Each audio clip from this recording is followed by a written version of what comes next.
আর কতক্ষণ এভাবে গাড়ি করে এদিক ওদিক ঘুরবি? কোথাও তো চল। উত্তর এলো না নভের দিক থেকে। তেজ আবারও বলল, পার্ক, রেস্টুরেন্ট, এনি হায়ার রিফ্রেশমেন্টের জন্য বাড়ি যাবি? একটু নীরবতা। তারপর হঠাৎ নভের ক্লান্ততায় ভরা রাশভারী কণ্ঠ ভেসে এলো, আমার মোমের কাছে যাব। তেজ আর কথা বাড়ালো না। হয়তো নভের এখন সত্যি মোমকে প্রয়োজন। চোখের পাতায় কল্পনা হয়ে ভাসার চেয়ে নিকট সাক্ষাৎ হওয়াই উত্তম। গাড়ির স্পিড বাড়ালো তেজ। এগিয়ে গেল রিসোর্টের দিকে। ক্লান্ত পায়ে রুমে বেল প্রেস করতেই মোম এসে দরজাটা খুলে দিল। সাথে সাথে ভেসে উঠল নভের নেতিয়ে যাওয়া মুখশ্রী। পেছনে তেজও আছে। নভ অপলক তাকিয়ে আছে মোমের দিকে। মাথা তড়িৎ বেগে একটা কথা বয়ে গেল, এই মেয়ে আর কদিন পর এভাবে আমার সামনে থাকবে না। উত্তর আর খুঁজে পেল না নভ। পাওয়ার চেষ্টাও করল না, কারণ সম্ভাবনা যে তার ইচ্ছের বিরুদ্ধে। নিজেকে আর সামলাতে পারল না নভ। দ্রুত দু কদম এগিয়ে সাপটে ধরল মোমকে। মুখটা গুজে দিল মোমের কাঁধে। এদিকে হঠাৎ নভের এমন আক্রমণের জন্য একদমই প্রস্তুত ছিল না মোম। স্ট্যাচুর মতো দাঁড়িয়ে রইল। বিস্ময় মুখটা হা হয়ে গেল। কিছুক্ষণ কাটল ওভাবেই। নিজেকে সামলাতে বেশ কিছুক্ষণ সময় লাগলো মোমের। নভকে কিছু বলার জন্য মুখ খুলতে গিয়েও খোলা হলো না। কাঁধে কিছু একটা পড়ছে, তরল, কিন্তু কি?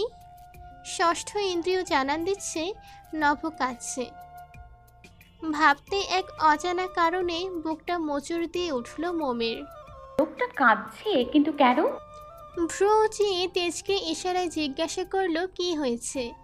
তেজ সাবলীলভাবে বলল, ওকে, আজ একটু সামনে রেখো, আমি কাল সকালে আসবো। দাঁড়ালো না তেজ, কদম ফেলে চলে গেল। মোম কাঁপা কাঁপা হাত দুটো রাখলো নভের পিছে। সাথে সাথে নভ আরেকটু চেপে ধরলো মোমকে। একটু পরপর নাক টানার শব্দ আসছে। মোম নিজেকে ধাতস্থ করলো। মুচকি হেসে বলল, আজ বুঝি নাইট স্ট্যান্ডের জন্য কোনো রমণী পাননি? নভ মোমের কাঁধে মাথা গুজে নাড়ালো। প্রয়োজন নেই। মোম হাসল, কারণ সে জানে গত ৩-৪ দিন নভ কোনো নাইট স্ট্যান্ডে যায়নি। তার কাছেই যে ছিল। তাহলে কি প্রয়োজন? কিসের অভাবে কাঁদছেন? একটুখানি সুখ কোথাও খুঁজে পাচ্ছি না জানো। মোম একটু অবাক হলো। কি এমন হয়েছে নভের? কেন তার সুখের প্রয়োজন? তার কি সত্যি সুখের অভাব? মোমের নিজের থেকেও বেশি অভাব? নভ সোজা হয়ে দাঁড়ালো। শার্টের ফোল্ড করা হাতায় চোখ নাক মুছল। এরপর দু হাতের আদলে আগলে ধরলো মোমের দুগাল। একটু উঁচু করে ধরলো। আমায় একটু সুখ দিবে মোম? কি নিঃসংকোচ আবদার! এমন অনুনয় কিভাবে ফেরাবে মোম? পারবে না তো। কিন্তু কোন সুখ চাইছে নভ? সেই চাহিদাকৃত সুখখানি কি আদৌ আছে মোমের কাছে? সে তো জানে না। তবে এখন কি নভকে ফিরিয়ে দেবে?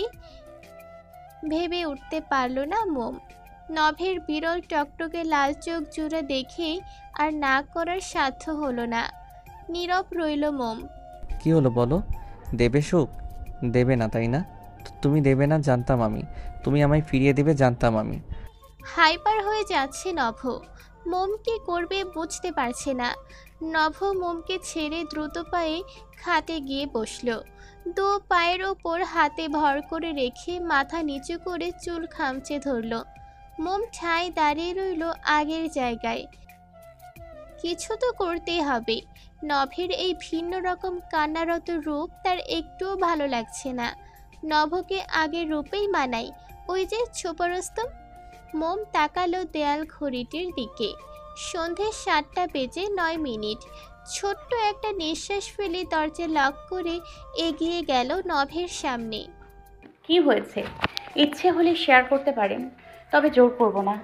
নভ তাকালো মোমের দিকে। তা দেখে মোম আবার বলল, কিছু হয়েছে? মন খারাপ কেন? নভ ক্লান্ত হয়ে দু হাতে মোমের কোমর জড়িয়ে ধরল। মাথাটা এগিয়ে তার পেটে মুখ গুজে দিল।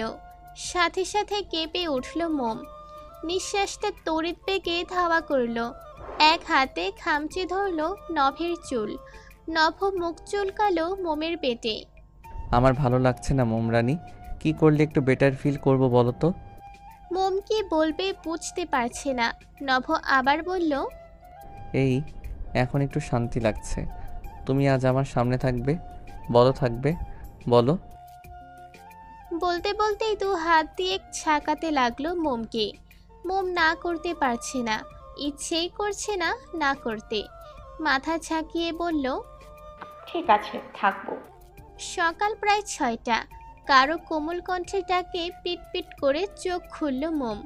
তাকিয়ে দেখল নভ তাকে ডাকছে। মুখে আলতো হাসি লেপ্টে আছে, তবে সেই হাসির সত্যতা নিয়ে মোম সন্দিহান। তবুও নভকে বুঝতে না দিয়ে আলতো হাসল সে নিজেও। ও কোথাও যাচ্ছেন? জি ম্যাডাম, উঠুন এবার। আপনি যান, আমি একটু পরেই দরজা লক করব। লক করা লাগবে না তোমায়, তুমি উঠে রেডি হয়ে নাও।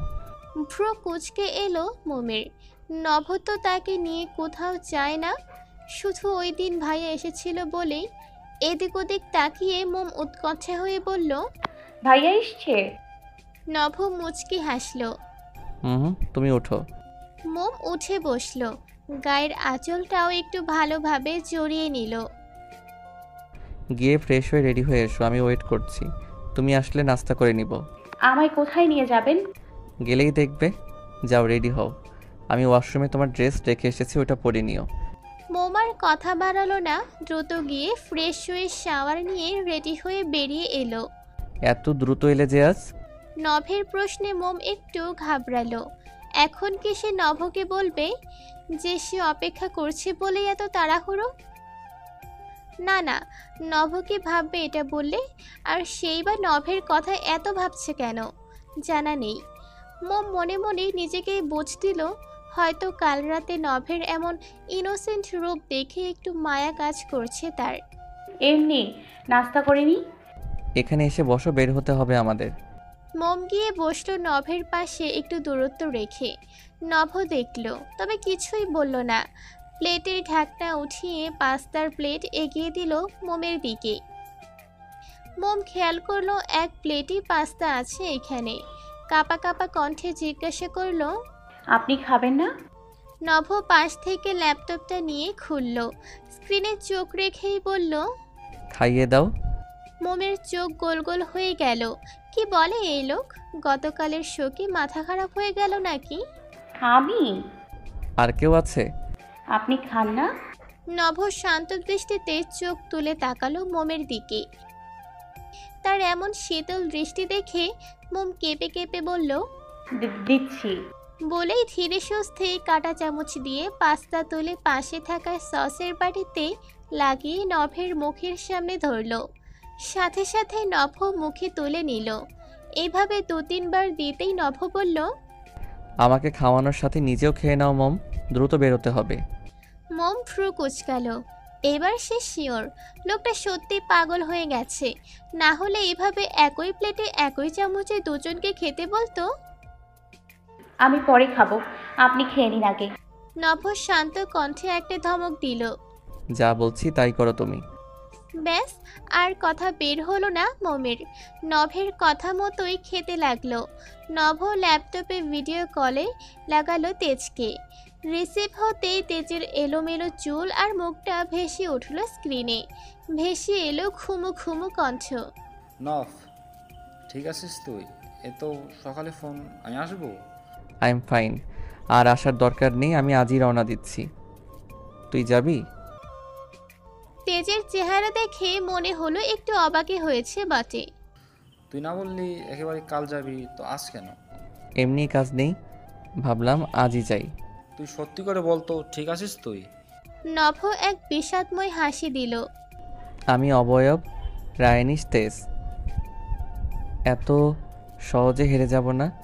গতকাল অনেকটাই ভেঙে পড়েছিলাম, তবে আমি আমার মন ভালো করার মেডিসিন পেয়ে গেছি, তাই হার মানব না। আমি সবটা দিয়ে চেষ্টা করব।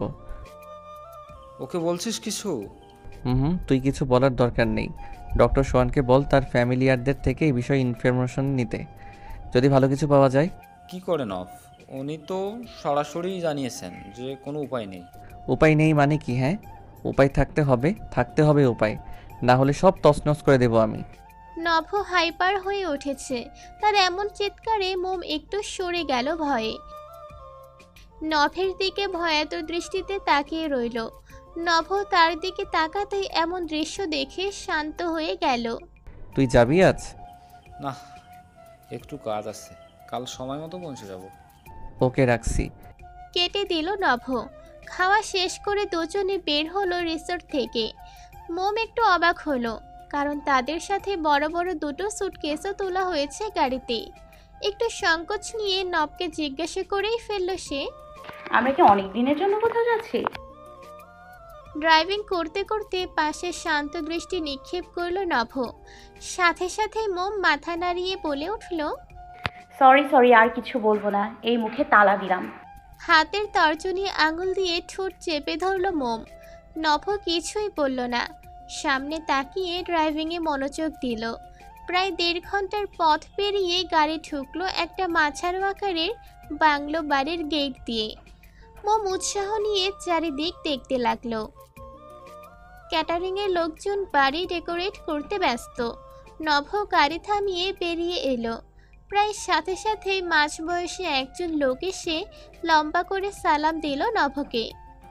নভ সালামের জবাব দিয়ে বলল, গাড়ি থেকে সুটকেসগুলো ভেতরে পাঠানোর ব্যবস্থা করো আলী চাচা। বলতে বলতে মোমের পাশে এসে গাড়ি ডোর ওপেন করলো। মোমের হাত ধরে কোমল কণ্ঠে বলল, নেমে এসো। মোম নামলো। কৌতূহল দমাতে না পেরে আবারও বলে ফেলল, এটা কোথায়? আমায় এখানে কেন এনেছেন? নভ মোমের হাত ধরেই বাড়ির সদর দরজার দিকে হাঁটতে লাগলো। এটা আমাদের বাগান বাড়ি, আমরা কিছুদিন এখানে থাকবো। মোম খানিক অবাক হলো, লোকটা তাকে নিজের বাড়িতে নিয়ে এলো কেন? আমাকে এখানে? নভ কোনো উত্তরই দিল না। মোমকে নিয়ে প্রবেশ করলো বাড়ির ভেতরে। সাথে সাথেই একটা মেয়ে এসে লাফাতে লাফাতে সবাইকে ডাকলো, আম্মু, চাচি, চাচু, কোথায় তোমরা? ভাইয়া এসে গেছে, ইয়ে। বলতে বলতে এসে জড়িয়ে ধরলো নভকে। ও ভাইয়া, কতদিন পর, আই এম সো হ্যাপি। বলতে বলতে হুড়মুড়িয়ে একটা রুম থেকে বেরিয়ে এলো এক ঝাঁক পোলাপান। এসে ঝাঁপিয়ে পড়লো নভের উপর। আর চিৎকার চেঁচামেচি তো আছেই। বিভিন্ন জায়গা থেকে বেরিয়ে এলো বিভিন্ন লোকজন। নিজের রুম থেকে বেরিয়ে এলো পলি জাহান। প্রায় মাসখানেক পর ছেলে বাড়ি ফিরেছে, তাই তো উৎকণ্ঠা নিয়ে সেও দেখতে এলো। সাথে এলো রবি বেগম ও তার স্বামী জহির, সম্পর্কে নভের ছোট চাচা আর চাচি। তাদের মুখেও খুশির ঝলক। সবাই নভের আগমনে খুশি। মোমের দিকে কারোরই তেমন খেয়াল নেই। তবে কিছুক্ষণ পর পলের চোখে ধরা পড়ল মোম। সাথে সাথে বলে উঠলেন, এই মেয়েটা কে নভ? এবার সবার দৃষ্টি পড়ল মোমের উপর। এতক্ষণ সব ভ্যাবলার মতো চেয়ে চেয়ে দেখলেও এবার একটু ভয় পেয়ে গেল মম। কি জবাব দেবে সে যে তাকে নভ কিডন্যাপ করে এনেছে? এমন কেমন যেন শোনায় না কথাটা। এসব ভাবনার মাঝেই প্রথমের সেই মেয়েটা মাথায় হাত দিয়ে অবাকের চরম পর্যায়ে পৌঁছে বলল, ওরে আল্লাহ রে, এটা কোন হুর রে? এত সুন্দর মাইয়া কেমনে হয়? এটা কি মানুষ? মেয়েটার কথা শুনে মোমের ঠোঁটজোড়া আপনা আপনি ছুটে গেল। গোল গোল চোখে তাকিয়ে রইল মেয়েটার দিকে। মেয়েটার কথায় রবি মুচকি হেসে বলল, এভাবে বলে না নোভা। বলতে বলতেই এগিয়ে এলো মোমের কাছে। মুচকি হেসে মোমের গালে আদরে হাত বুলিয়ে দিয়ে বললে, মাশাল্লাহ বলতে হয়, এভাবে বললে নজর লেগে যাবে। নোভা মাথা চুলকালো আর বলল, সরি কাকিয়া, কন্ট্রোল করতে পারিনি। আসলে ও এত কিউট, কি বলবো। রবি মোমের উদ্দেশ্যে জিজ্ঞাসা করলো, কে তুমি মা? নাম কি তোমার? মোম কেঁপে কেঁপে উত্তর দিল, জি, আমি মৌচাক ইসলাম।